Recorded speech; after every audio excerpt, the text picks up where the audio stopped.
Когда банк должнику выдал денежные средства? Это каким-то образом влияет на задолженность?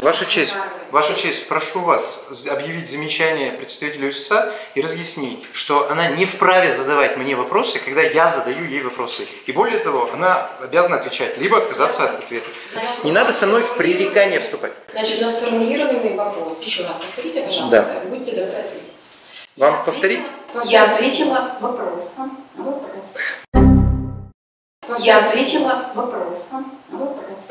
Ну вот, ваша честь, я благодарю в данном случае, что мне не нужно дополнительно ничего объяснять. То есть, если у нас вопроса на вопрос будет отвечать, я повторю с удовольствием. Просто я просил замечание объявить, вы как-то не отреагировали на мою просьбу к суду. Не вижу пока основания. Хорошо. Ну, вы пару раз еще вот так откажетесь и увидите суд основания.